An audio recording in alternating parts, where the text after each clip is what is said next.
guys, I'm JV and this is my channel, Wasting Gas. Today I got a treat for you. I am in sunny and hot,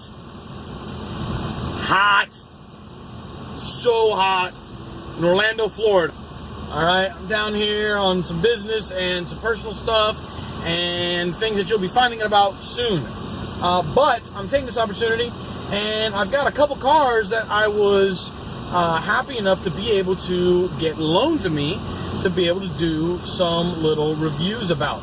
Pretty excited about them. Right now I'm sitting in a 2016 Chevy SS.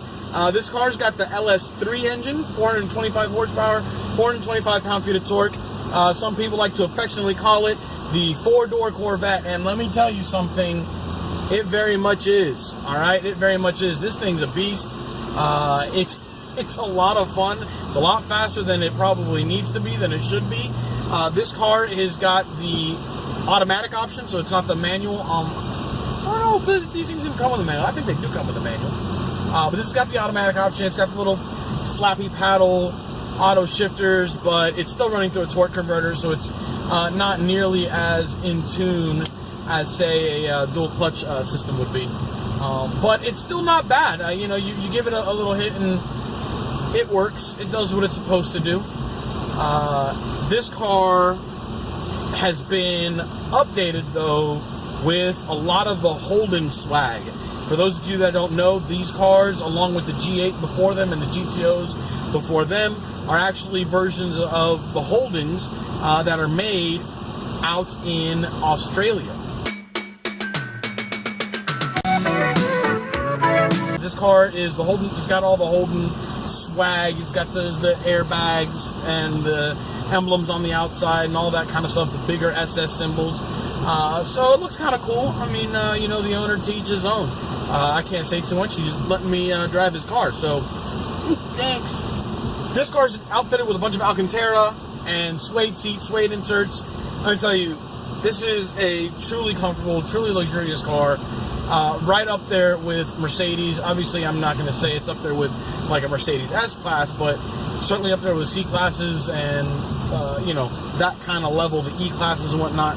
This is right up there with it, but it's got the sportiness advantage, you know, that those cars just don't have unless you spring for, like, you know, the AMG versions. Then obviously that's just a whole other league. But anyways, this car's still a ton of fun. The dual mode, the dual nature of it is pretty incredible. I've got 4 doors, I've got 4 seats, 4 adults can fit quite comfortably inside of here. And you know, there'll be no complaints from anybody. You can drive. AC is blasting out freezing cold. It's got chilled seats, heated seats too, but in Florida I can't imagine they get used too often. But yeah, this thing's a true beast. It's an absolute beast. The power, honestly, is deceptive. It's a lot faster than you think without still being, you know, crazy. It's not wild, but it certainly gets up and moves. It hides its mass well. You know, there's a lot of cars. The Camaro, for example, it doesn't shrink in corners. It doesn't shrink when you're driving it hard. It's big and it feels big and it stays big. This car actually does a really good job of shrinking around you and making you feel like you're driving a smaller, lighter, faster car. So it's pretty impressive for that. You know, I'm sure that there's a good bit of GM engineering going down with that.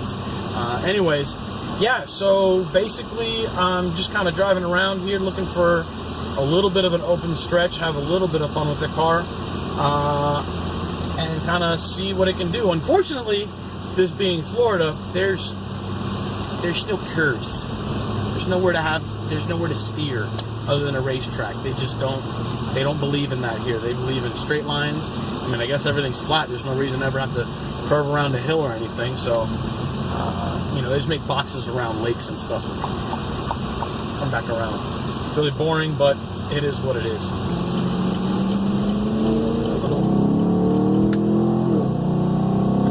Oh, it sounds good. It sounds real good. And this car has the dual mode exhaust. So it's got flaps and stuff that open and make it louder and quieter. Inside, it's much quieter than the racket that I'm sure it's making outside.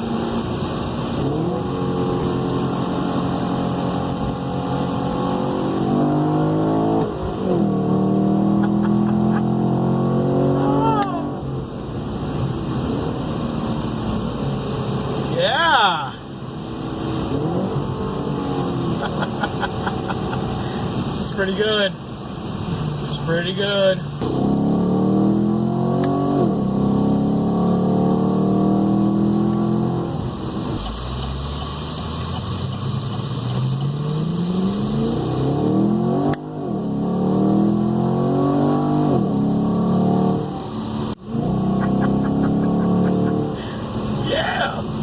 This thing's a lot of fun.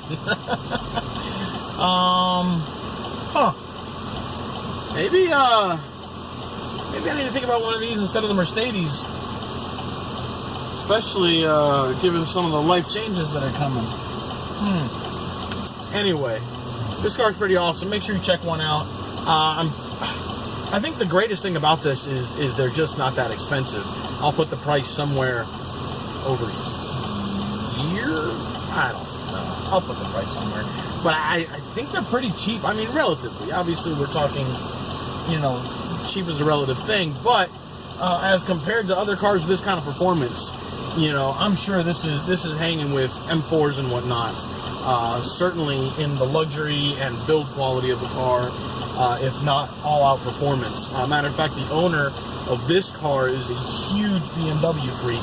And he's had, I can't tell you how many M3s and how many M4s. He actually had the very first stateside sold M4 when they came with the new body style from BMW. So, yeah, he loves his cars, and he bought this. He traded an M4 for this. So, clearly, this has got a little bit of a pedigree to it. It's a good bit of fun. The Alcantara wheel is absolutely amazing. Feels so great in my hand.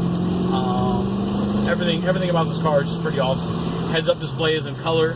I've had heads-up display for years in my Corvettes, so I'm used to having that available to me, but having it in color is really cool, and just the very smooth graphics and whatnot. You know, the Corvette has obviously increased every generation, gotten a little bit better. But this is awesome. I'm pretty sure it's the same system the C7 uses. So the whole GM family has gotten the upgrades since then. But anyways, yeah, this car was an absolute blast. Definitely, if you're in the market for like a 4-door sedan, you know, let's say, you know, maybe wifey's like, no, it's time to, you know, get rid of, or you can't handle it, you need a baby seat, something like that. Just saying, a really good option. Totally pulls off the 4 doors, totally pulls off, you know, a good, classy, comfy, luxurious image, and can absolutely still tear it up. And I'm sure this thing would be an absolute beast on the track. I'll bet anything that the brake pads don't last forever, given physics is still in play. The brakes are awesome, but, you know, when you're hauling down this much mass, something's got to give at some point.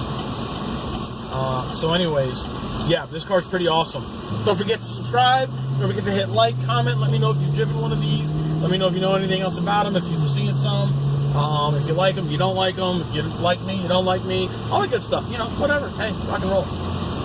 Anyways, all right, guys. I will catch you all the next time. Peace.